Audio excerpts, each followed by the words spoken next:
Bueno, muy bien, ya estamos con Carly Bianco, ministro de Gobierno de la provincia de Buenos Aires, aseguró La Habana. Esta preguntita es para él.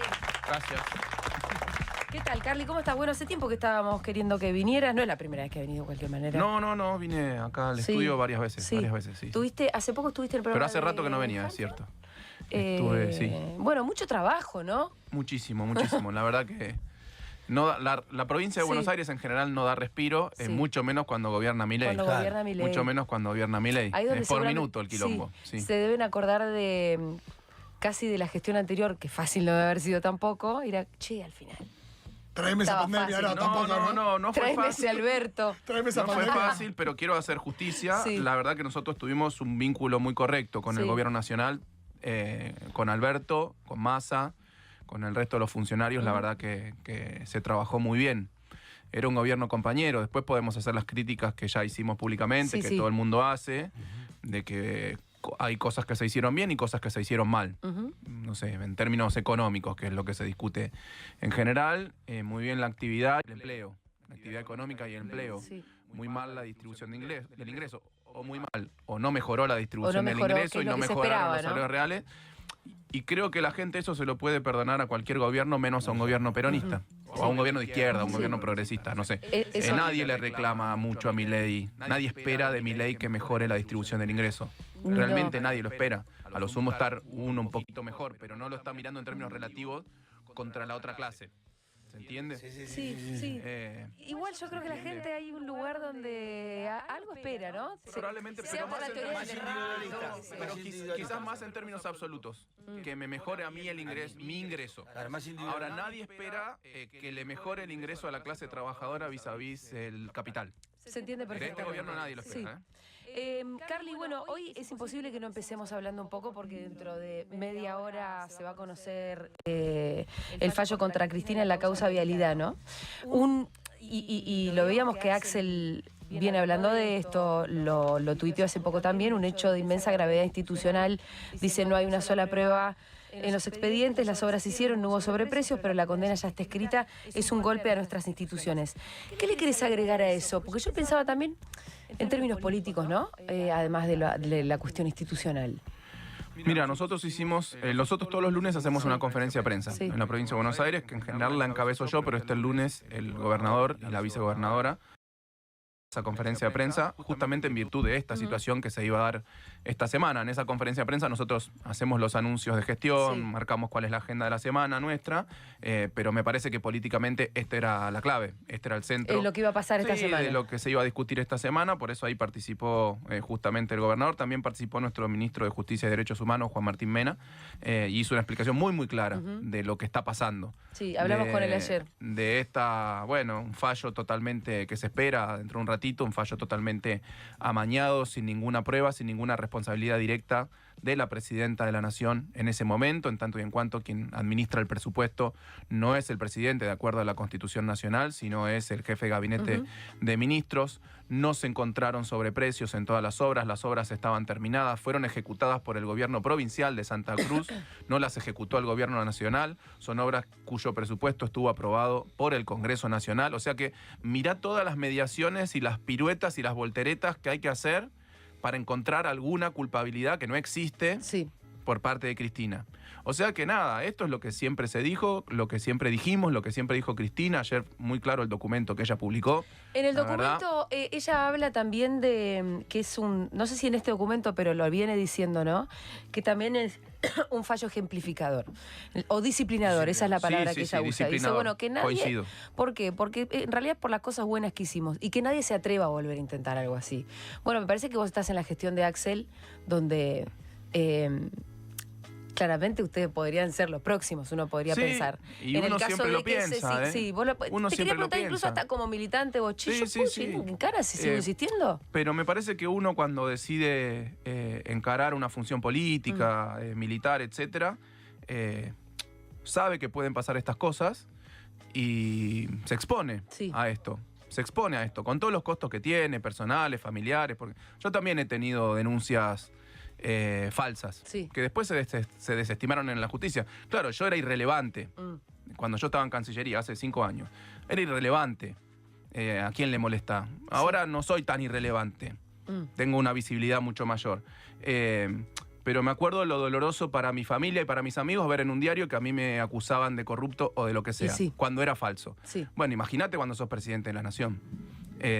Por eso, uno sabe que puede pasar esto, sabe que hay persecución judicial, es obvio, es evidente, pasa en todo el mundo. Pasa en todo el mundo, me parece que es algo, sobre todo en América Latina, ha pasado muchísimo. Me parece que es un método coordinado a lo largo de la región, a lo largo del continente. ¿Quién está detrás de eso? La derecha siempre, las corporaciones, quienes representan el poder en América, el poder real, el poder fáctico, el poder económico en América Latina y sus personeros. Después son personas, el juez Moro, Bonadío. Como herramientas de ese poder. Claro, como herramientas de ese poder económico. ¿No te parece que se piensa poco en ese factor? No, pensamos mucho. Lo que pasa es que es muy difícil combatirlo. Sí. Es muy difícil combatirlo. Porque hay instituciones que están tomadas por esos intereses, por esas corporaciones, con sus personeros. A ver, nadie en su sano juicio piensa que la justicia es independiente en la Argentina y probablemente en ningún lugar de América Latina.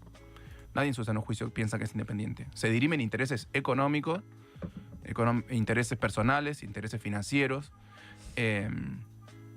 Nos encantaría que la justicia sea independiente, pero la designación de jueces la define siempre la política. Sí. Bueno, pasa que también estás en una encerrona, porque ¿qué vas a hacer? Sí. Recién decíamos que por ahí era más justo que el equipo de fútbol del Pitu se batiera a duelo con los de Liverpool para definir la libertad de Cristina, digamos, era tan arbitrario en todo caso. Invítame, Pitu. Tan arbitrario como este juicio. Tan arbitrario como este juicio, que la decisión se tome así total. Sí. Sí, lo que demuestra es una falla institucional grave para una república. Sí. Que los más altos niveles de la justicia federal tomen un fallo sin ningún tipo de evidencia, sin ningún tipo de prueba, sin ningún tipo de responsabilidad como este, es preocupante. Imagínate al tachero, imagínate al tipo que va a laburar todos los días, qué piensa de la justicia cuando alguien que fue presidenta 2 veces, vicepresidenta, la persiguen y la condenan sin evidencia, imagínate. ¿Vos decís que el tachero se puede sentir indefenso? Sí, yo me sentiría, yo me siento la semana pasada es que la arbitrariedad da mucho temor, pero el tachero no va a ser perseguido. El tachero hoy tiene otro problema, además, antes de pensar en esto, que es saber cómo paga el gas. Bueno, hablando de eso, también conocimos el número del IPC ayer, que le volvió a dar un poquito más abajo. Últimamente estamos viendo como algunas variables donde se está estabilizando la economía. No sé si ese es tu diagnóstico o no. Sabemos que el precio de esa estabilización es alto, pero ahí uno podría decir que en los términos de ellos las cosas le están saliendo bien. Mira, lo quiero decir muy claramente porque hay como una suerte de consenso en que, esto le salió bien. Yo le digo, es un fracaso absoluto que la inflación haya sido 2,7, creo que dio. Sí. 2,7. Es un fracaso absoluto. Era una buena noticia si llegabas al 2,7 con un buen nivel de actividad, con un nivel de empleo. Ahora, con la recesión más grande, con el ajuste más grande de la historia de la humanidad, como dice Milei y se jacta de ello, con la recesión que estamos viviendo, con el aumento del desempleo con el que estamos viviendo, con la caída real de los ingresos cuando uno hace punta a punta diciembre con la actualidad, es un fracaso. Tendría que ser 0 la inflación con este grado de recesión. Acordate vos, en el 2000-2001, con un grado de recesión comparable, probablemente, ¿cuánto era la inflación? Había deflación. O sea, que haya 2,7 mensual es un fracaso absoluto de la política económica del gobierno. La clave era bajar la inflación manteniendo la actividad y manteniendo el empleo. Así cualquiera, digo yo. Porque cualquiera puede hacerlo así. Él lo dijo. Pero tiene costos sociales. Creo que la gente lo votó para que baje la inflación, pero no lo votó para quedarse sin laburo, no lo votó para no llegar a fin de mes, no lo votó para, eso. Para que haya 4 millones por eso, para mí es un fracaso absoluto que sea 2,7. Tendría que ser 0 o deflación con este nivel de actividad. Bien, estamos hablando con Carly Bianchi, ministro de Gobierno de la provincia de Buenos Aires. Ese es tu diagnóstico. ¿Vos sos economista, Carly? Yo soy licenciado en Comercio Internacional. Me dediqué siempre a la economía internacional, pero qué sé yo. ¿A vos te conduce Axel? Sí. Yo me acuerdo que una vez dimos una charla hace un montón en el Morán. Presentábamos una revista. ¿La revista Crisis era? No, Amartya. No, Amartya. Sí, Amartya. Y estábamos... Julián Suez. Sí. Saúd. ¿Cómo es que...? No me acuerdo. Sí. Que vas a matar. Sí. Pero me acuerdo, ¿sabes por qué me acuerdo? Porque creo que ahí fue que vos dijiste, a mí me conduce Axel. Sí. Y en aquel entonces como que yo dije, mira, como qué claridad. Lo pensé. cuando alguien dice, es este que yo tengo acá al lado, el que me dice a dónde voy Sí. y lo que tengo que hacer. Me parece totalmente válido. Es que tampoco, es que era así. Sí, y sigue yo siendo no así. militaba en otro espacio. No, claro. Y vos eras el conductor del Clio también, Sí, digamos. también. Y el que lo organizaba todas Sí, las le giras. organizaba las los cosas. actos, entre otras cosas. Digamos. ¿Cómo están las cosas ahora, Carly? Porque a vos también se te comprende como una especie de lugarteniente de Axel. A veces por ahí te toca ser el policía malo, o no sé. Pero las cosas estuvieron bastante ríspidas últimamente con el sector, el cristinismo, la cámpora. Y a nosotros, por lo menos desde un punto de vista optimista, ¿nos da la sensación de que se empieza a descongelar un poco eso? Bueno, te No digo sé, algo. El Cuervo estuvo ahí en Quilmes con Mayra. Sí. Es que. ¿Cómo está esa relación? No, a ver, te digo algo que yo se lo digo en on, como lo voy a decir ahora, Sí. pero también lo digo en off. Porque los periodistas todo el tiempo te escriben, che, decime Sí, en off. sí. ¿Cómo están con la cámpora? ¿Cómo esto? ¿Con Máximo? ¿Con esto? ¿Con el otro? Y yo les contesto a todos algo muy aburrido para el periodista, Sí. porque está buscando otra cosa que le conteste yo al Nosotros, periodista. por ahí nosotros no somos esa medida, ¿eh? No, nadie de los que están en De esta hecho, al mesa revés, como, es... por favor, no tires tiros. Nadie de los que... Vecino que se está descongelando. Mirá lo aburrido que es lo que yo digo, Sí, a por lo ver. cual me dicen, no, dale, de verdad. Sí, no, sí. yo te lo estoy diciendo de verdad. Dale, yo te decime. estoy diciendo, y lo dije, todo reportaje Sí. que vos busques mío, todo off que alguien pueda decir de mí, lo dije siempre. Los compañeros de la cámpora son nuestros compañeros más cercanos en términos ideológicos y obviamente también coincide eso en lo generacional. Sí. Y sigo pensando eso, Ajá. de todos los compañeros de la cámpora. Ahora, podemos tener diferencias, podemos tener matices. Bueno, de hecho hay un podemos montón de ministros de la cámpora, Por ¿no? eso, podemos tener, yo no sé, yo me llevo muy bien con todos Sí. ellos, la verdad, realmente. Yo los considero gente muy cercana y con la que tengo afecto, mucho afecto, además personal, con todos ellos. Ahora, podemos a veces tener estrategias distintas, pensar temas distintos, eso es así. Una cosa que se hizo pública, que había una estrategia de que Axel vaya a candidato, que nadie se lo planteó nunca Sí. a Axel, de que Axel sea candidato a presidente, eventualmente para perder, ir al llano, desde el llano. Bueno, yo no estoy de acuerdo con esa estrategia. Sí. Y es un problema, no es un problema, solamente no estoy de acuerdo. Si me lo hubiesen planteado, hubiese puesto mi posición. Pero nadie la planteó, nadie la dijo, nadie la blanqueó. Y bueno, no estoy de acuerdo, pero ¿eso es un problema? No, si lo podemos hablar bien entre compañeros. ¿Se puede hablar bien entre compañeros? Claro, Esa se es puede la hablar bien pregunta. entre compañeros. Yo no voy a andar, no sé, a mí me ha pasado que, no importa, no voy a hacer nombres, compañeros al aire me insultaron. Sí. Y cuando tuvieron un problema yo los salí a bancar públicamente. Después me agradecieron. Ajá. Pero yo no voy a, nunca a mí me vas a escuchar, ni en on ni en off, hablar mal de un compañero. Porque si quiero decirle algo, levanto el teléfono y le rajo una puteada. Sí. Bueno, pero el nivel Así de fácil pero es. el nivel Así de internet, como lo he hecho, ¿eh? Carly, pero Como lo he hecho. la internet Qué existe, sé yo, la pero yo no internet existió, participo. o sea, hubo declaraciones cruzadas entre distintos sectores, hubo que se notó, que se vio desde afuera, desde el llano, inclusive es difícil de entenderlo, inclusive algunos toman una posición, otra, pero existió eso. Sí, totalmente. No te digo que no existió. Nosotros no participamos de eso. Yo no participé de eso. Axel no participó de eso. Cuando hablamos No de eso- participamos. Vos fijate, no hay ni una sola declaración nuestra en el marco de esa discusión. No hay una sola declaración. De hecho, se lo estaba comentando a una de las compañeras de acá de la radio. Creo que es ayer hice dos notas, que fueron las primeras 2 notas que yo hice en un mes y medio. Ajá. ¿Por qué no hacía notas? ¿Por qué? Porque no quería participar. Claro. Porque me iban a preguntar y no quería participar. Entonces decidí ¿Y por qué, no por hacer qué saliste notas. hoy sí? Bueno, o porque estos ahora días? bajó justamente Porque un poco bajó la espuma. porque bajó la Bajó un espuma. poco la espuma. Es decir, que estamos Y se- en lo correcto. Y se sintiendo ordenó bajó lo que la- se tenía que ordenar, Sí. que Cristina llegue a la presidencia del PJ. Estamos bueno. todos muy contentos con eso. ¿Sí? ¿Qué pidió el gobernador solamente? ¿Cuál era su posición? Lleguemos en unidad a eso. Porque también a veces no entiende el que no quiere entender. Sí. Si el gobernador el 17 de octubre dice pido la unidad, ¿qué está diciendo? Que no haya una interna, júntense, que se ordene, vamos todos juntos. Sí. Y los días más felices fueron con Cristina. Y después escribe algo en el mismo sentido y dice, la llevo en el corazón a Cristina. No entiende el que no quiere. Bueno, capaz que alguien quería algo un poquitito más explícito. está bien, Banco a Cristina en está esta bien. interna. Está bien. Cuando hablamos de esos Es válido. Y es válido también, es válido, ¿no? Es válido. A mí por lo Es menos válido. nos pasaba, vos sabés de qué lado estamos, que es en general que lo que también Que somos nosotros todos lo queremos. mismo, de ese lado estamos. Pero nosotros por ahí también veíamos vos hablabas con uno, hablabas con otro también, como periodistas, que ocupamos igual un lugar, de alguna manera en la discusión política. Sí, sí, sí. Que de un lado por ahí te tiraban... bueno, nada, no me quiero enroscar. Ay, ¿por qué se agarra? No. ¿Qué pasó? No, que lo estoy viendo a Fede que me hacía como algún gesto. No, retomando esto como la complicación de ver que de un lado por ahí te dicen una cosa y del otro lado te dicen otra, y parecía que nadie quería bajar el tono en ningún momento, y que el tono todo el tiempo subía y no paraba de bajar. Repito, ¿No? nosotros Entonces, nunca subimos el tono. Sí. Ahora, ¿puede ser que se esperara de nosotros otra cosa? Puede ser y es válido. Nosotros también esperamos mucho tiempo de otras personas otras cosas. Por ejemplo, de algunos sectores que lo banquen más públicamente al gobernador. Sí. Y no sucede. Y bueno, no sucede. Tampoco es para andar llorando. Bien, pero baja la espuma entonces. Pregunta, Pero cuando hablamos de estos matices que puede haber entre compañeros, diferencias, vos ahí mencionaste un ejemplo de una estrategia electoral, o mismo también cuando decías esto de la unidad y que Cristina sea presidenta del PJ y demás.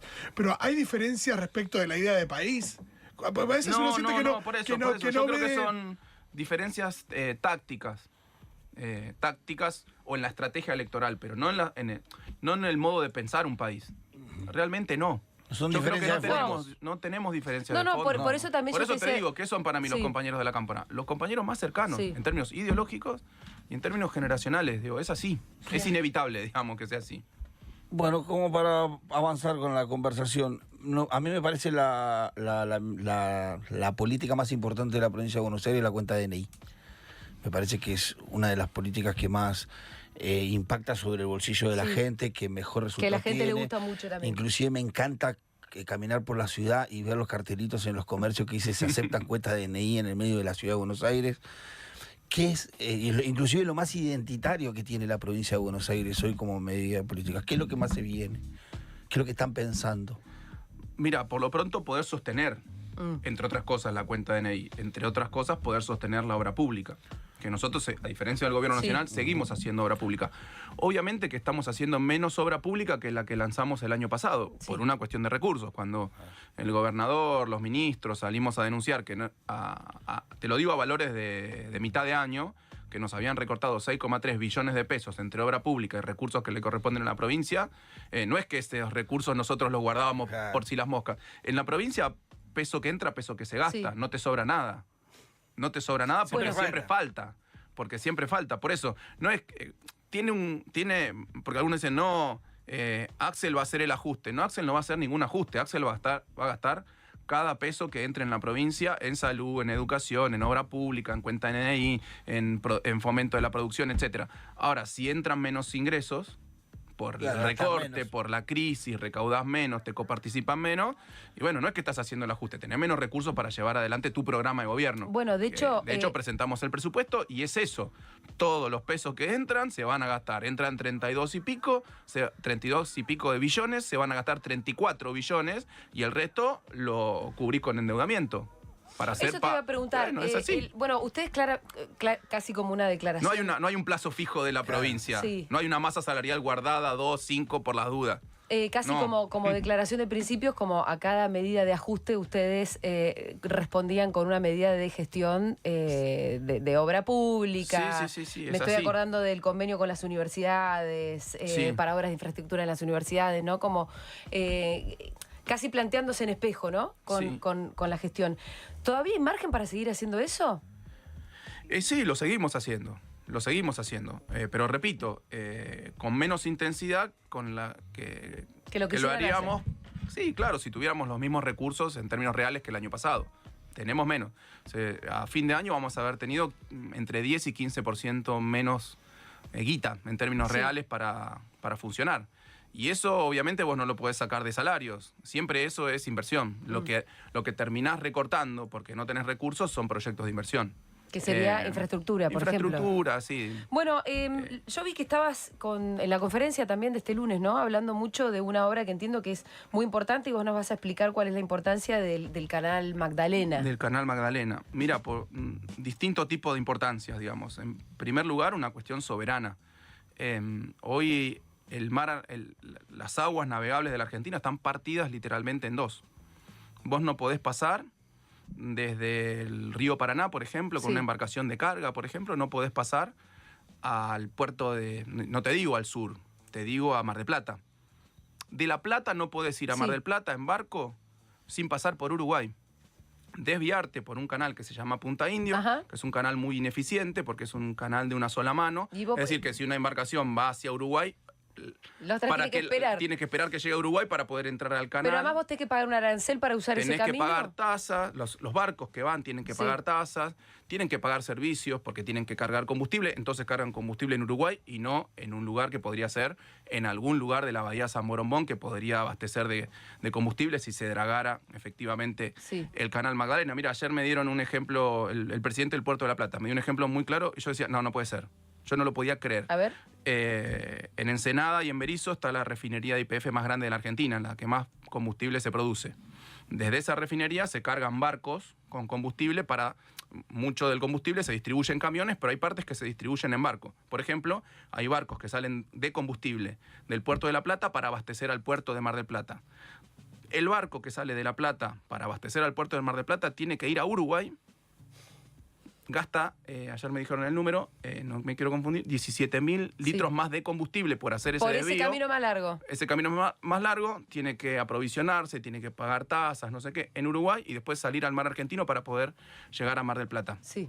Simple y llanamente, esa es la importancia que tiene el Canal Magdalena. Está desintegrada en términos de navegación la Argentina. Ahora, es ridículo, es inexplicable. Pero la obra esta viene hace rato tratando de hacerse. Mira, hubo un primer intento que se hizo en el año 2015, una primera licitación, que se presentó una empresa, se le adjudicó a la empresa el dragado y después la empresa se cayó, se mancó, no lo hizo, desistió. Es difícil, me imagino. ¿Qué tenés que hacer? No, es que en realidad no es difícil. ¿No? No, es una draga que va levantando arena. ¿Una palita? Sí, una palita que va levantando arena del fondo del lecho del río y la va poniendo a un costadito. No, es re sencillo, ¿eh? ¿Y por qué tantas complicaciones para llevarlo adelante? Eso pasó en el 2016, en el 2015. En el 2022 o 23, el año pasado o el anterior, un nuevo llamado a licitación que quedó desierto y ahora estaba previsto para este año un nuevo... El gobierno de Macri no porque 2016 abandonó total. Abandonó, no le interesó nada el Canal Magdalena. Sí. ¿Y eso por qué? Eso es Macri porque la jurisdicción de las aguas es nacional, que es lo que nosotros estamos reclamando hoy. Nosotros la podemos hacer. La podríamos hacer. Están hechos los pliegos, hay que hacer el llamado a licitación y que se presenten empresas para hacerlo. Hay empresas interesadas, nos vinieron a ver empresas interesadas, inclusive con un esquema financiero que no le costaría, se pagaría sola la obra, porque vos una vez que haces el dragado, después cobras peaje. Es como una ruta, si querés. Sí. Haces la ruta, después cobras peaje y recobras. Vos necesitas que Nación te dé la jurisdicción. Te dé la jurisdicción para hacerlo. Yo me junté con Franco, me junté con varios secretarios de Estado del Gobierno Nacional, se lo planteamos, no nos dicen que no, nos dicen, sí, podría ser, pero después no sucede.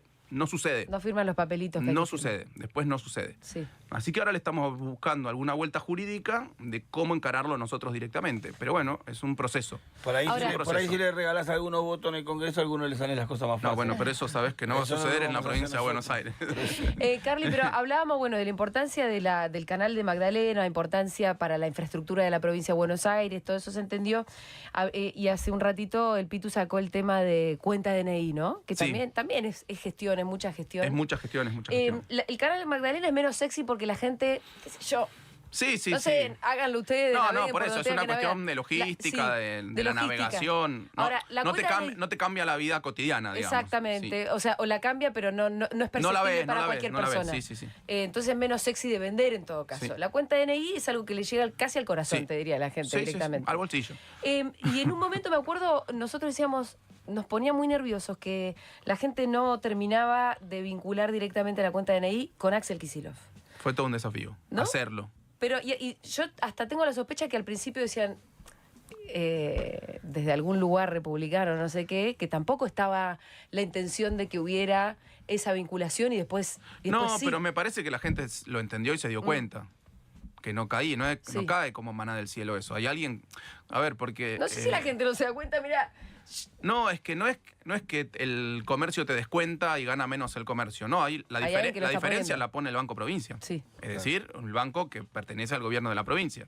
Ese 40% de descuento en carne de los sábados que te compras la tira de asado y los 6 chorizos, eso lo paga alguien. Lo paga el gobierno de la provincia de Buenos Aires a través del Banco de la Provincia de Buenos Aires. Y creo que la gente lo entendió perfectamente. Sí. Hicimos una tarea para eso, porque si no, también es como que... Mira, hay una anécdota que es espectacular. Creo que fue en 2015, fuimos con Cristina, con Axel, con Timerman, y yo estaba a ver a Dilma, que era presidenta en ese momento. Y Dilma cuenta ahí que habían hecho una encuesta en donde le preguntaban a la gente, ¿quién te pensás que es el responsable de que haya mejorado tu vida en términos económicos? Sí. Primero le preguntaban, ¿mejoró tu situación económica? Sí. Tipo 90% sí, mejoró mi situación económica en los últimos, desde que estaba Lula, ¿no? Mejoró. ¿Quién pensás que es el principal responsable? Y preguntaban, el gobierno nacional, no sé qué, no sé qué, no sé qué. ¿Qué respondía la gente? Yo mismo. Dios. Ay, Dios. Creo que el 80%. Está bien, gente creyente, yo respeto. Sí, pero era lo que decía Dilma, vos haces un esfuerzo tremendo, claro, haces un esfuerzo tremendo en términos de gestión para que la gente le aumente el salario, habían puesto el Bolsa Familia, habían aumentado tantos empleos, la obra pública, no sé qué, y la gente piensa que es Dios. Está bien, es respetable, pero era la gestión del Estado de Brasil. ¿Y cómo fue el desafío ese para que la gente entendiera que la cuenta de DNI no era maná que caía del cielo?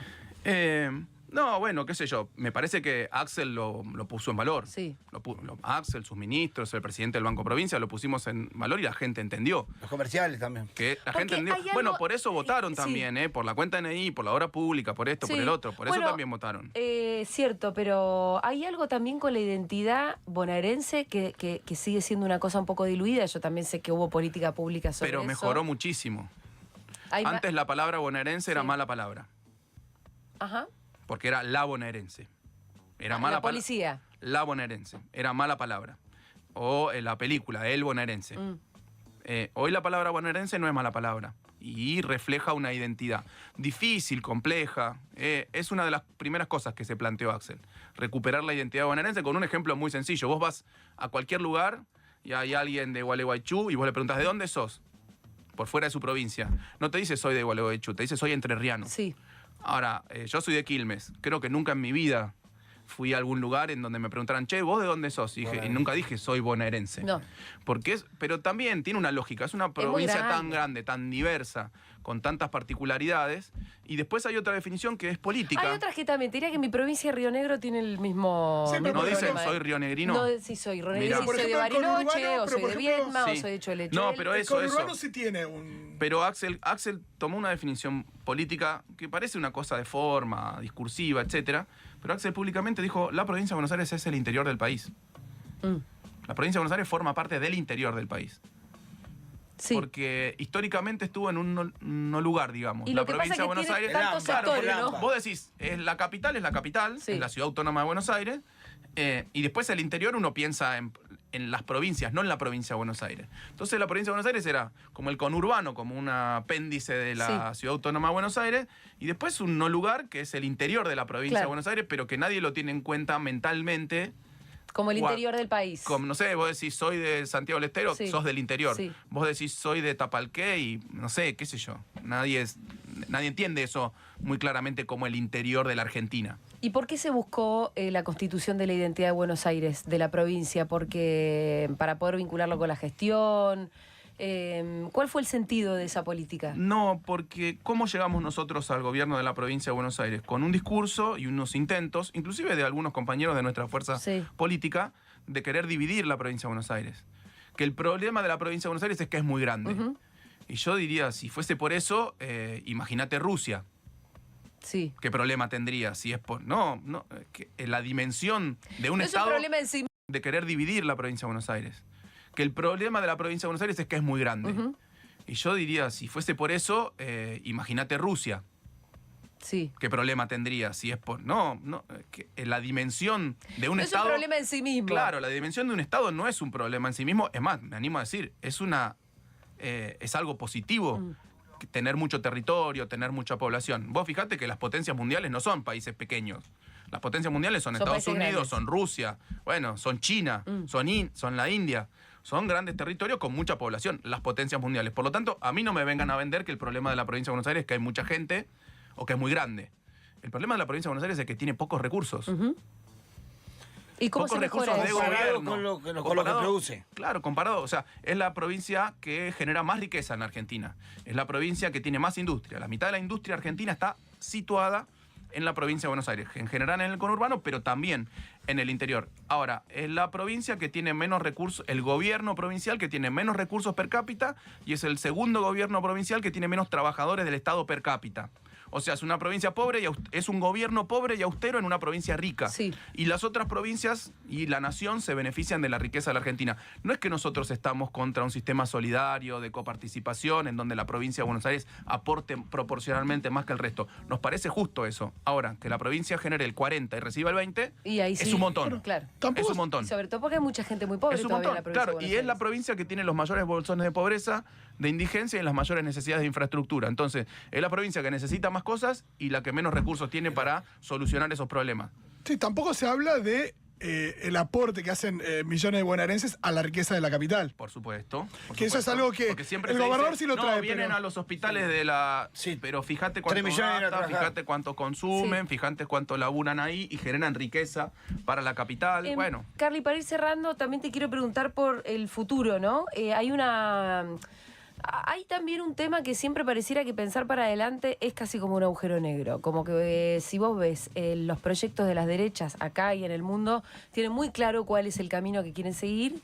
Y cuando nos toca pensar un poquito en el futuro que podríamos proponer desde este lugar, no lo tenemos tan claro. ¿Axel lo tiene claro? ¿Ustedes lo tienen claro? Sí, clarísimo. Porque el gobierno de Alberto, convengamos que muy claro no lo tuvo, digamos. Es uno de esos problemas que acá Sí, identificamos hubo muchas hace unos indefiniciones, minutos. digamos. Sí. Muchas No, nosotros lo tenemos muy claro. A ver. Muy claro. Mira, nosotros somos esencialmente peronistas. Somos esencialmente peronistas. Hay 3 banderas del peronismo que son las que marcan el tono general de cualquier gobierno peronista, que son la soberanía política, la independencia económica y la justicia social. Eso ya te marca un programa, ya te marca los grandes lineamientos de un programa. Todo ese programa es posible si vos desarrollás la industria, la ciencia y la tecnología. Y la industria, la ciencia y la tecnología, para que sea competitiva, la necesitas a partir de la mejora educativa. La productividad aumenta, la productividad del trabajo aumenta con la ciencia y la tecnología y con la educación de la gente. Y con un Estado muy presente que favorezca el desarrollo. Yo soy docente, sigo siendo docente, sigo dando clases en la universidad, todos los lunes en la Universidad de Quilmes, una materia teórica que se llama Teorías del Comercio Internacional. Y la materia lo que plantea, en términos polares, son el pensamiento liberal, en materia de economía internacional, si querés, y el pensamiento más industrialista, proteccionista. Y vos cuando repasás toda la historia, yo le hago a los pibes leer autores que repasan de distintos países desarrollados para mostrar cómo esos países se desarrollaron. Y vos lo que ves es que Inglaterra se desarrolló a través del libre cambio, no. El libre cambio en Inglaterra vino después, de hecho... Una vez que se desarrolló. Claro, la apertura a las importaciones de alimentos que se hace en Inglaterra se hace en 1850, era la principal potencia mundial, Inglaterra. Hasta ese momento protegía la producción de alimentos, Inglaterra. Y todo el desarrollo fue con políticas proteccionistas, de subsidio del Estado, al desarrollo de sectores industriales, a la ciencia y la tecnología. Lo mismo en Estados Unidos durante todo el siglo XIX. Lo mismo en Alemania durante la segunda mitad del siglo XIX. Lo mismo en Japón desde principios del siglo XX. Lo mismo en China desde finales de los años 70. O sea, todos los países que se desarrollaron industrialmente, que mejoraron su ingreso per cápita, fueron con un Estado presente, con mucha intervención y con una apuesta muy, muy fuerte a la industria, a la ciencia, a la tecnología y la educación. Es eso. Después son medidas puntuales que vos vas llevando de acuerdo a los recursos que tenés, etc. Y obviamente eso genera una disputa de intereses. Hay sectores que no están de acuerdo con ese proyecto, que no están de acuerdo con ese modelo, y bueno, hay que discutirlo. Y pareciera Como que son Venega los Lynch, vientos. que quiere mandar a los chicos al taller a laburar con el papá. Por eso. Nosotros lo tenemos muy claro eso. Ajá. Después eso es cuestión de ¿Cómo lo buscar las políticas correctas en cada momento de acuerdo a la coyuntura. Pero eso está muy claro para nosotros. No hay una duda de pensar que nosotros, no, quizá con un modelo agroexportador, con un poco de política social para reparar, no te alcanza. Valor agregado. No digo que es otro proyecto, no alcanza para que el conjunto de la población argentina, que no es menor, viva bien. Entonces tenés que buscar otro lado. Carly, muchas gracias por haber venido. A ustedes.